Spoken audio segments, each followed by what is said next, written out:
I'm going to give you guys an intro first, and then we're going to go into it, okay? Absolutely. Great. All right.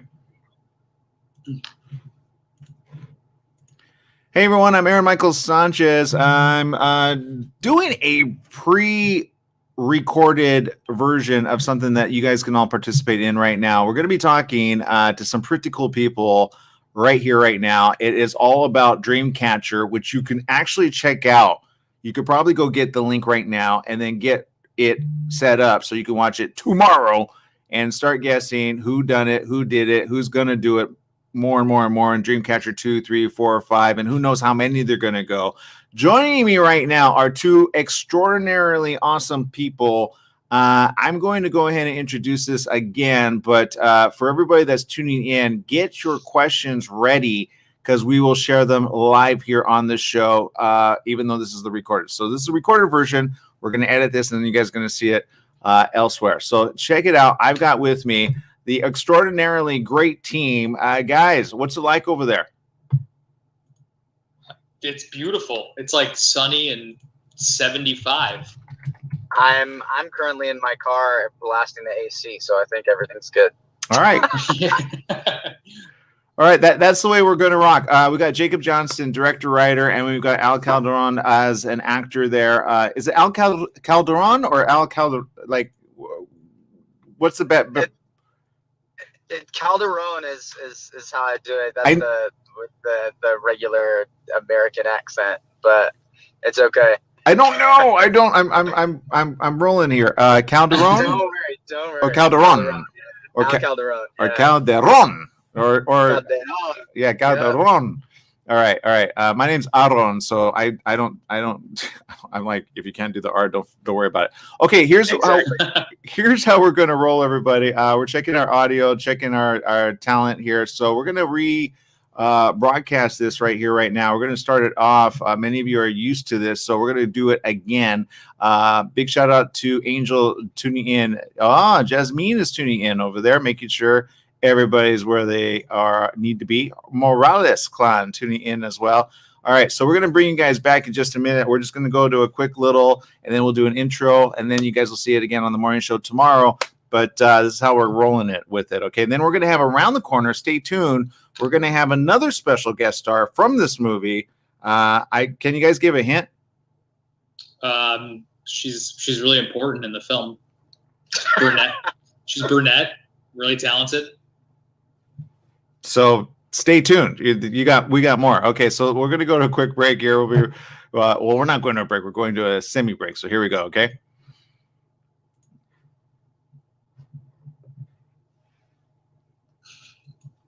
That's right. It's the morning show. I'm Aaron Michael Sanchez, and we are streaming live on Facebook, Instagram TV, YouTube Live, Periscope TV, LinkedIn, and much, much more. Thank you for tuning in to KMT 1490 AM. Don't forget, download the app. It is free. It's that time. I'm so excited for each and every one of you because it is time to go get your viewing event happening right now. It is from the movie Dreamcatcher. You got to get ready to just scream a lot. And, of course, wonder who's going to take out the next person. Because I think you got to take bets as to who gets first out, first in, and then who's going to survive, who's not going to survive, and then some. But joining us right now are two people that happen to know what not to do ever in the event that they find themselves in these things. I've got the director and writer, Jacob Johnston, and Al Calderon, the actor, here with us. Good morning. Welcome to the show. Hey, good morning. How's it going? Doing good. So look, I'm going to start with either one of you. When you see this movie again and again, do you ever think maybe you should have done something differently, like run faster? Do you want to take that one out? That's a question for Jacob, I think. I could do it. I personally don't regret anything that I have done or did. So I think I run the perfect speed there. I think it's not just running faster. It's also maybe just avoiding certain decisions altogether. Sure. You really do have to create quite a suspension of disbelief in these kind of movies, so you can really enjoy the process from beginning to end. I think the death to the fun of these kind of films is the overthinking of like, well, I would have just called the police. I mean, obviously, but you never can. No, well, and there's no service, or you don't have your phone, or whatever. And you never know if they're going to do the right thing, right? You can have a spinoff of a problem there. Yeah. Okay. So, question though. Here's my question. Obviously, look, as a director writer, you got a talented bunch here. Obviously, when you finished at the end of the day, were you ready to finish, or were you like, man, we got to do another one right here, right now? I wish. I think it's also on the page too. Like something about writing an ensemble is when you get to like the death of a character you really like. There's just this moment of like kind of a loss. Like this person, and in doing it, in physical production, it's also the same feeling because you just know that like that person is gone, and you're not going to get to revisit their history and their motivations and just all the exciting things that kind of make them them. But I think that's the beauty of it, I guess, is that if you can be as connected to these people, then hopefully the audience will also find that same connection in some way, so you get that same vibe, because I do believe that's really important when you've got an ensemble, to try to get that audience connection in some way. Now, Al, I got a question for you as well. Obviously, joining this great team and being able to is the genre that you're able to join. Were you ready for it? Did you have to do some preparation? Did you have to get in some mental headspace to get there, or was it pretty easy? I think Jacob's writing made it extremely easy. It leans to great writing, great directing, but also great storytelling. So I think it has the perfect combination of groundedness and also still aware. And I've said that before. What I love about Dreamcatcher is it knows who it is, and I think that's the beauty of it. And getting to work with a bunch of talented people as opposed to just one specific person, I think that also opens up the avenue to collaborate and work with as an actor. That's a dream, Well, and tell us about your character as well. Obviously, look, I understand there's a lot of good music in this film as well. I mean, I can't wait. Is there going to be a soundtrack, Jacob? Yeah, there's actually going to be there's two. There's the score that Alexander Taylor did, which is super awesome and super cool, and then there's going to be more of the soundtrack, which features all the EDM music, which is actually all original and was all done for the film. From some really incredible EDM artists like Ava Shaw and Johnny Gleason, Jack Vath, and that's going to be a separate soundtrack that I think is going to get like a vinyl release and stuff. But the initial score and stuff goes live on Spotify on the 5th as well with the release of the film. Okay, and now so obviously, I've got 20 questions about music because I understand as well. Al, you have an album coming out. Did you pitch it to be part of this, or did they even bother to ask? No, I feel like I regret not pitching any type of music to it because I've separated a little bit my artistry and my acting a little bit because they're both so different. But I mean, hey, listen, however many sequels Jacob wants to do, I'll gladly hop on the next one and run the gamut on that one. Yeah, look, I say you do it. I say, look, I think 2, 3, 4, and 5 are coming out, right? I think that's where we're ahead of. Yeah. We're going to start shooting the second one in a few months. Really? Okay. So no, I don't know. I mean, hopefully. But, they're like, no, don't say that. there may or may not be a script that is out there. Got it. Illumine in the head. Yeah. No, that's good. Okay, okay. Obviously, we've got a Nikki coming up pretty soon. Obviously, working with the whole cast, Crystal, we just had on last week, and the entire team there. how would you describe each other in the process of making what you were making? I'll go with you first. The great thing about doing indie projects, I think it allows you to connect deeper with the team, because we are making something really intimate and really wonderful and out of passion for art and storytelling.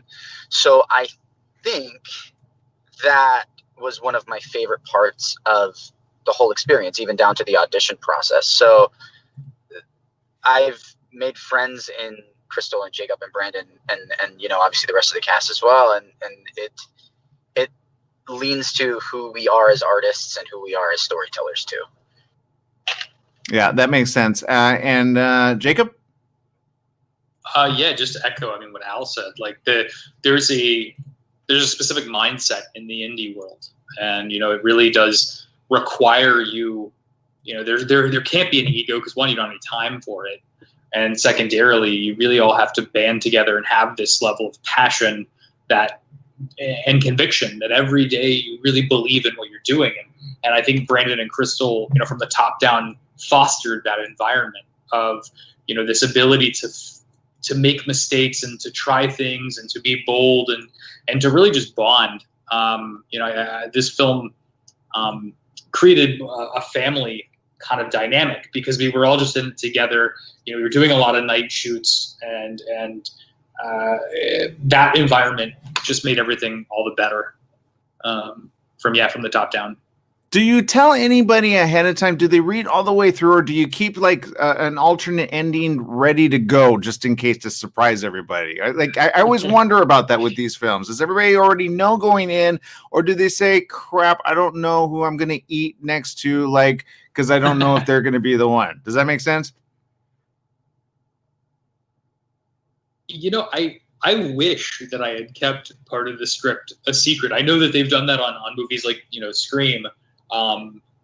But we didn't do it. I partially because the way the movie ends, it does require a certain level of, like, it's a very emotionally driven twist. So I think the audience or the actors really did need to know going in, like, where they were headed. So there was a direction of, like, okay, this all makes sense, versus, you know, getting to the end and then, you know, it not feeling deserved from a performance standpoint. So I did believe it was important for everybody to kind of be on the same page to where the story was going.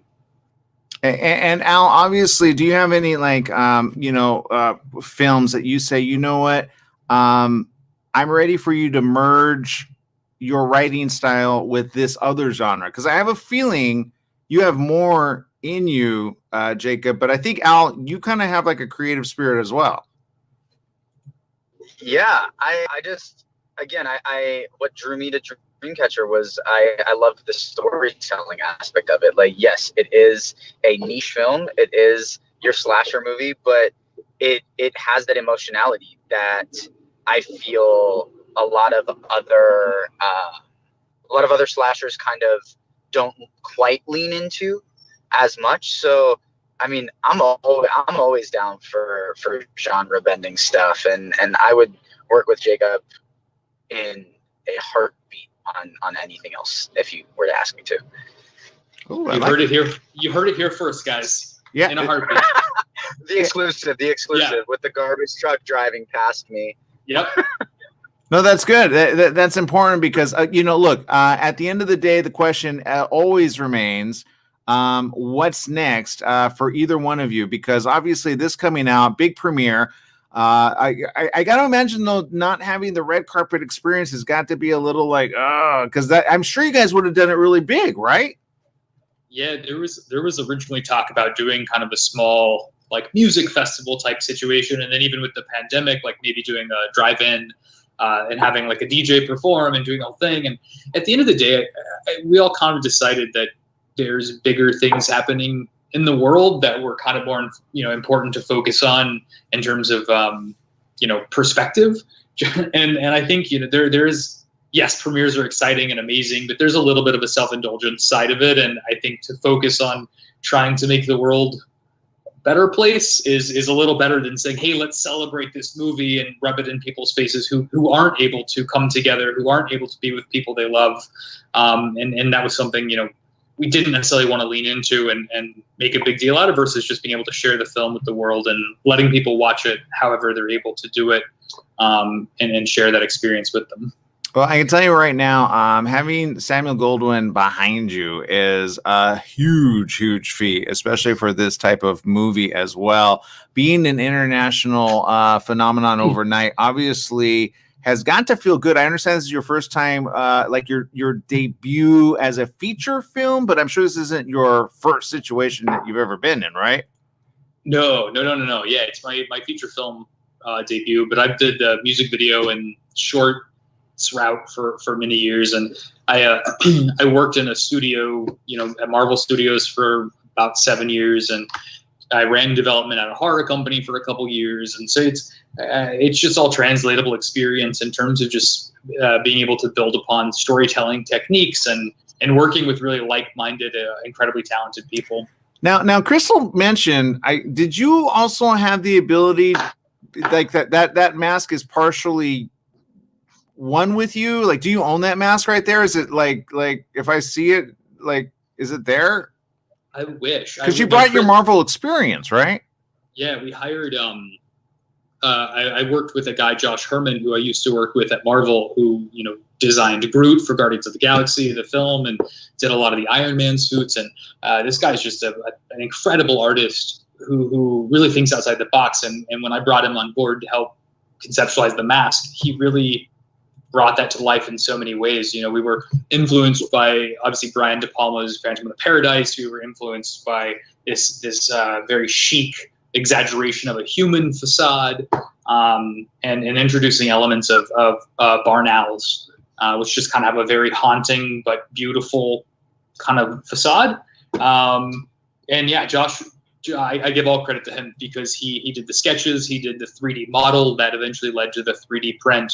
That is the final mask that we see today. Yeah, I have to say, you guys are getting some big kudos over there in the social media chat room. William Forshawn says it's totally cool to celebrate you and the team for accomplishing the task.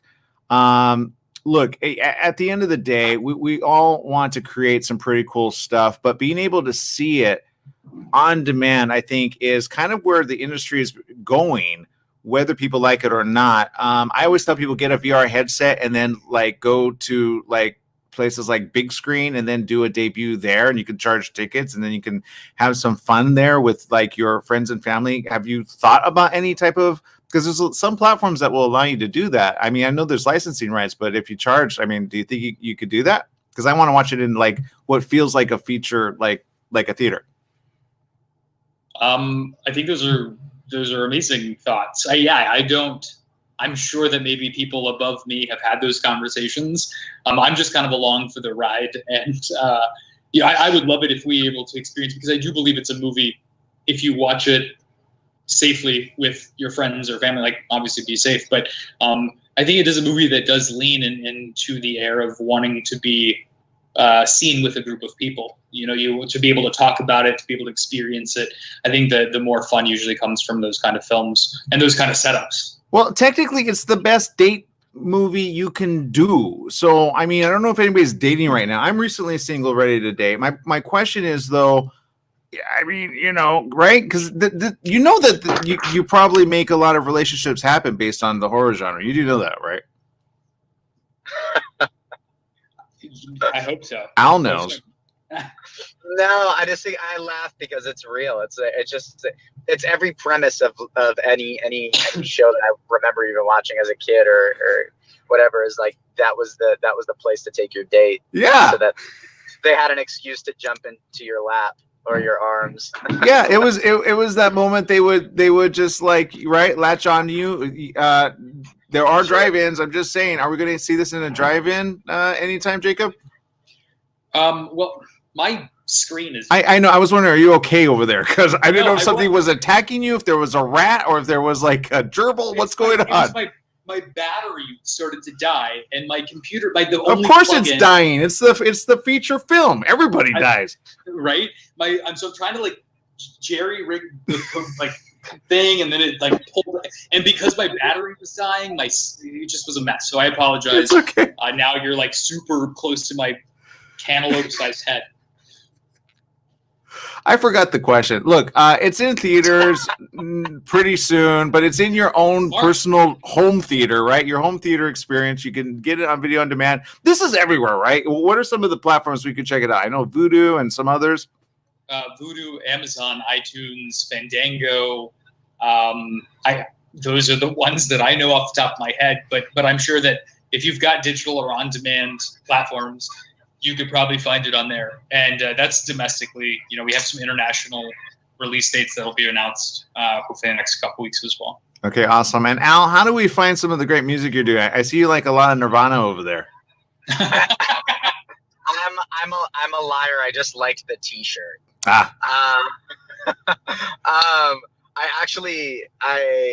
just released my first song that I've released in the last like 7 years or so. So on Spotify, probably like a couple of months ago now. But I'm really focused on songwriting and all this great stuff. I have a song that I wrote with like 3 of my best friends for Katy Perry coming out next month, hopefully, which I'm super stoked about.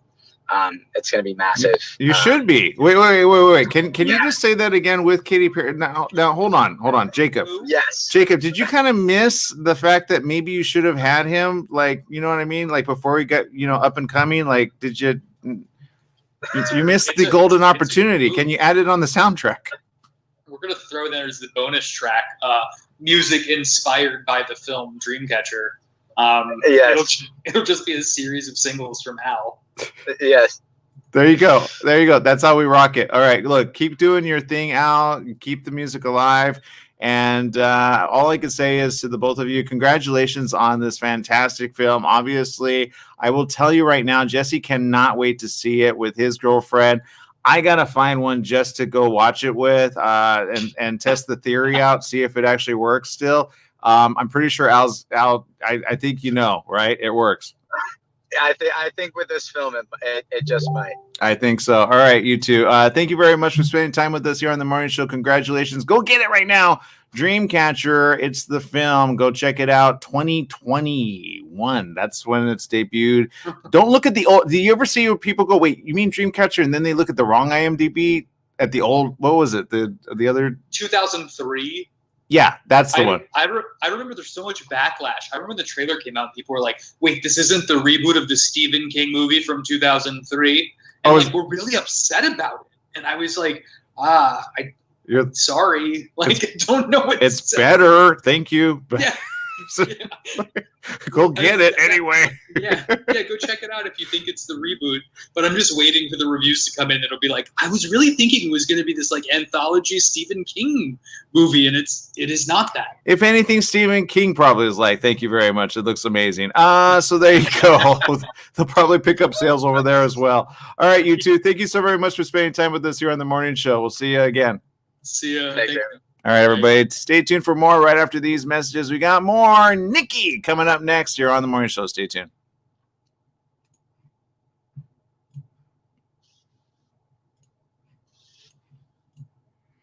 And that's where we'll cut, and then you're good to go, you two. I'm so sorry that my battery was dying, and I'm like trying to. Nah, don't worry about it.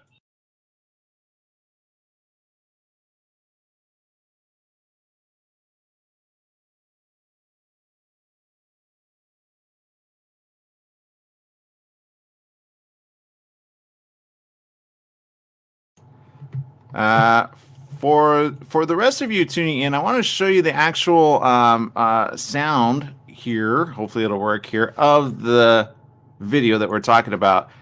Check it out. Here it is. That would have been it, but that wasn't it. Let's see. I thought I had it ready.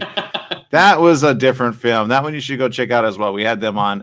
Fantastic film. If you need a personal somebody that be assassin, that's it. This is Dreamcatcher. Check it out. Oh my god, are you kidding me? What? We are going out tonight. Cataclysm!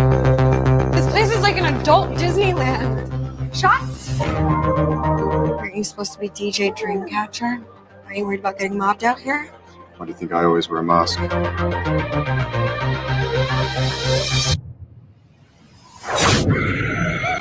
So here's the deal. We will get rid of the body, and you will walk away with a compensation check.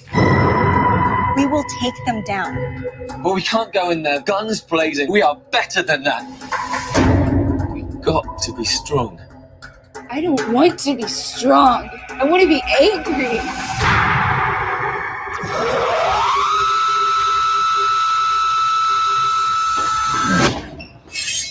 Go, go, go!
All right, I'll go ahead and well, hold on.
All right, we continue our actually, we're doing a recording for tomorrow's show. So right now I have with us somebody who knows a lot about killing people as well, I believe. Or at least she's learned, right, Nikki?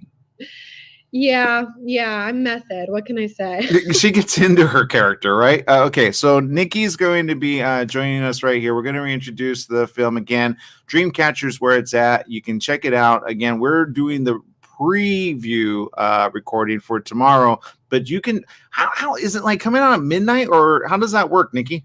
That's a great question. I was hoping you would know the answer to that. Of course. Hold on. Let me, get it right now. Okay, got it. On demand. All right. So there you go. I think it comes out at midnight, 12:01. I don't know. Probably, I would imagine. That's the time to get it and watch it. All right. So we'll reintroduce you, Nikki. We'll be right.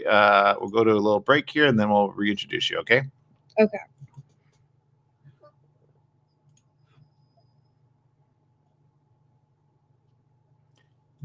That's right. It's the morning show here on ABC News Radio, KMET 1490 AM. Joining our live stream audience there, Facebook, Instagram, YouTube, Periscope TV, LinkedIn Live, much, much more. Don't forget, download our app. It's free, KMET 1490 AM. It's that time to pick up where we left off. Dreamcatcher, go get it right now. It's definitely a weekend watch, a forever watch, and something that I think you're going to be wanting to watch for quite some time. We've got with us Nikki Koss. Good morning. Welcome to the show, Nikki. Hi, thank you for having me. Nikki, obviously, look, we just had the boys on, and they said a lot about this film. I got to imagine you probably know some of the things that they probably think of your character. Oh, gosh. Was it good stuff or when is it not? But look, for those that, because and it's so hard to dance around the whole film if you haven't seen it, but because I mean, we know people get killed, we know people are going to get slaughtered, we know people are going to get their heads bashed in just based on the previews. So my question though is, is this the type of film you normally would watch anyway?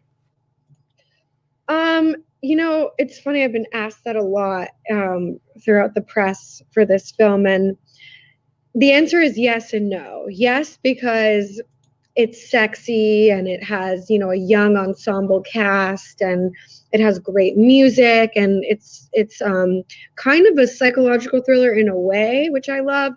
But I'm not a big thriller horror fan, so I wouldn't normally gravitate towards a movie like this just based on the genre alone. But on the music, I gotta imagine you're like captivated, right? Yeah, totally. I mean, I'm not even a big EDM person. I love the music in this movie. I think it's really cool and has like a kind of an 80s flair. It's super fun. Yeah. Okay. So Nikki, obviously, you're no stranger to zombies, right? You've had zombies in your past. I don't know if they were past loves or future loves. But is there anything that women could take from this psychological thriller to say, you know what, maybe you got to be more careful on your match dates? Oh, well, women should always be careful on their match dates. But yeah, I mean, I'm a big fan of pepper spray. I always carry it around with me everywhere I go. Good. I think every woman should have some pepper spray on her keychain. Some nunchucks? Yeah, some nunchucks, yeah, if you're skilled enough. I like it. Nunchucks. You chuck them, then you get numb. I like that. Do that. It works. But I like that. You should be the marketing person for that. I'm going to work on that. The nunchucks. Get the nunchuck to chuck the numb person, which is a numbskull for having done the wrong thing. Look, at the end of the day, killers abound in this. Obviously, the question, if I had one, is: are you ready to come back in number 2 and number 3? Yeah, I think the cast for this we had such a special connection. I know it sounds cheesy, but every now and then you do a project where the cast just connects like in this sort of unspoken cosmic way. And that definitely happened in this film. So even just to be around them again for another project, I would do it in a heartbeat. Well, and that's important because I've heard of some like they couldn't wait to escape.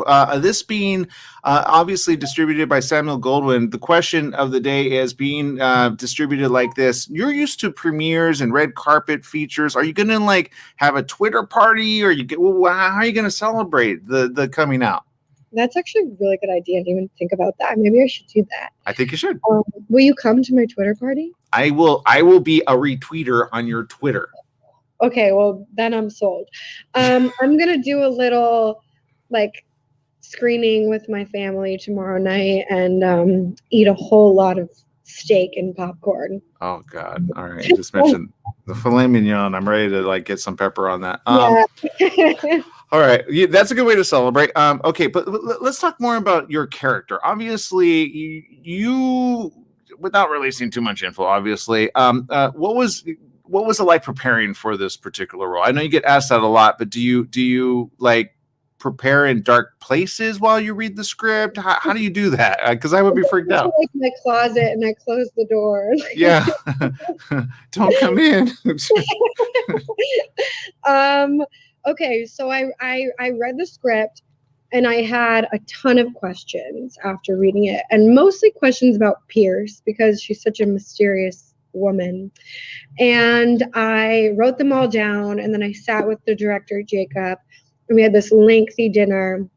And we just went through question by question, and he had answers to everything. But what was cool about Jacob was that his answers were malleable in the sense where like he wasn't married to them, and he was willing to adjust to what felt good for me as, you know, the actor playing her. So we kind of came to this cool common ground to answer all the questions together. And then he also made me a playlist of songs that reminded him of Pierce, which I've never had a director do before. And I actually stole the idea and did it on the film I directed afterwards because I thought it was so brilliant. And it was so helpful for me. And I would just listen to it on my way to work every day. And that's kind of really all the prep I did. I got the questions and I threw it out and just showed up. Wait, so what were some of the names of the band titles that got you in that zone? They were all people I've never heard of because they were kind of like a hardcore genre, like kind of in the EDM world, and kind of songs you would hear watching a sexy thriller movie, which is Pierce's MO to the, you know, ultimate degree. But yeah, it was a lot of, I just have not listened to the playlist since because it gets you in a dark headspace. So it works. That's good. Okay. Obviously you mentioned, I can't help but ask about the directing. Did that get in your blood from long ago? Is that something that you always wanted to do? Or is it just something you're just like, sure, if you want me to direct? How did that land? So I've been acting for about 10 years. And a couple years into that, I realized very quickly that you can only do so much to progress your acting career, except, you know, there's a lot of just waiting to be chosen and auditioning. And for me, I'm such a control freak that I felt like I needed to find a way to be creative in that interim period. And my only thing that I could think of at the time was to remain still in the entertainment industry was writing and directing. So I started doing it kind of just out of necessity and boredom. And then I quickly just fell madly in love with it. Nice. Look, I say we need a lot more, how do I put it? Okay, for example, I do La Femme Film Festival every single year, and I meet a lot of filmmakers. Cool. Yeah, a lot of filmmakers that are in that genre, which, you know, women are underrepresented in the creative outlet. I believe it's starting to go better for the directors. Writing's kind of been there, but still, yeah. What did you get any pushback? Because sometimes I hear pushback, and I'm like, you need to call them out. Yeah, oh, I get pushback all the time. It's funny because I've experienced two different types of sexism within this industry, and one is being an actor and one is being on the other side of the camera, and they're so different. And I find that with directing and producing, I'm usually the only female in the room, and it feels a lot of the time like I have to overcompensate and work that much harder to not only be heard, but be respected in the same way that the men are. And I think, not to call anyone out, but I think it's very much like a subliminal thing that we're just used to. And it's just sort of a matter of how the system works. And so we're making progress, we're making strides as women, but it's not easy. And I find that the best way to make those strides is to call it out every time it happens, which is hard to do. And you get a lot of eye rolls like, oh, here comes, the feminists preaching feminism. And it's like, no, we should all be feminists. If you believe that men are equal to women, then you're a feminist, So I think it's just calling it out. I just say, do you want to work another day or do you want to be gone off of this project? Because I'm the director, writer, producer. Maybe I should start saying that. You just say I said it. Just say I know Aaron Michael, and he's going to come down on you on that because you just got to back off. Look, no, but it's true. Sometimes you got to flex your muscle just a little. You know what I mean? Just be like, hold on, where's your name on this list? Oh, there you are. Okay, so do you want to be on vacation for now till forever? And then they go, oh, so sorry. And then they, you know what I mean? But when they push, you push back a little or elbow them. Oh, a nice elbow. There you go. That's yeah. A good no. That's a subtle elbow. You got to do it. You got to knock someone over with the elbow. Yeah, not here. Let's work on that. Just do the elbow, like that. That was a jugular one. That was that was like boom, like right. So you that's what the ladies gotta do sometimes, or just punch them really hard, and they'll be like, I'll like break my elbow on something by accident. Yeah, no, don't break the elbow. No. Just hit the jugular. It's very simple. Okay. Look, I go next level. What? You got to defend yourself. Yeah, you got to do that. Speaking of which, I think martial arts is in your future. Is that true? Well, I'm a very tiny human. I know it doesn't look like that on TV, but I'm very small.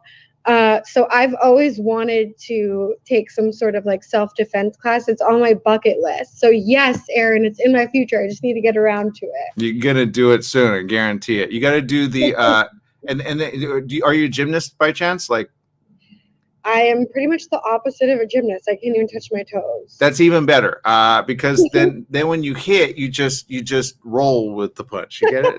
You go like that, and then you hit them and they go, it works really good. Really, you're on fire. I'm taking Wing Chun. That's why I'm like, So let's just, learn it. Okay, look, this movie is already out, ready for people to watch. Obviously, you're gonna enjoy it with some popcorn, some steak, and some filet mignon, I'm hoping. The question of the day is, how do we follow you in your great career? Because I understand the next film that you're coming out or that you're directed, when's that going to come out? That is a good question. I wish I knew the answer. It will be out by the end of the year. That is guaranteed. And as far as following me and keeping up with me, my handle on everything is at Nikki Koss. And I only spell my name with one K. Got it. Nikki with the K. Okay, awesome. And or a I'm just telling you, just work it. Yeah, you got it. Yeah, one or the other. All right. Thank you very much for spending time with us. Again, it is out right now. Dreamcatcher. You got to get ready for that. It is a killer night out. So be careful out there. Take your self-defense classes. I'm telling you, once you watch this, you're just gonna be like, ladies, you can take a chaperone and take some mace and a little bit of the brass knuckles. Yeah, exactly. All right, make it a great evening. Thank you for spending time with us here on the morning show. Thank you so much. Bye, guys. All right, we gotta take a quick break. We'll be right back with more right after these messages. Stay tuned.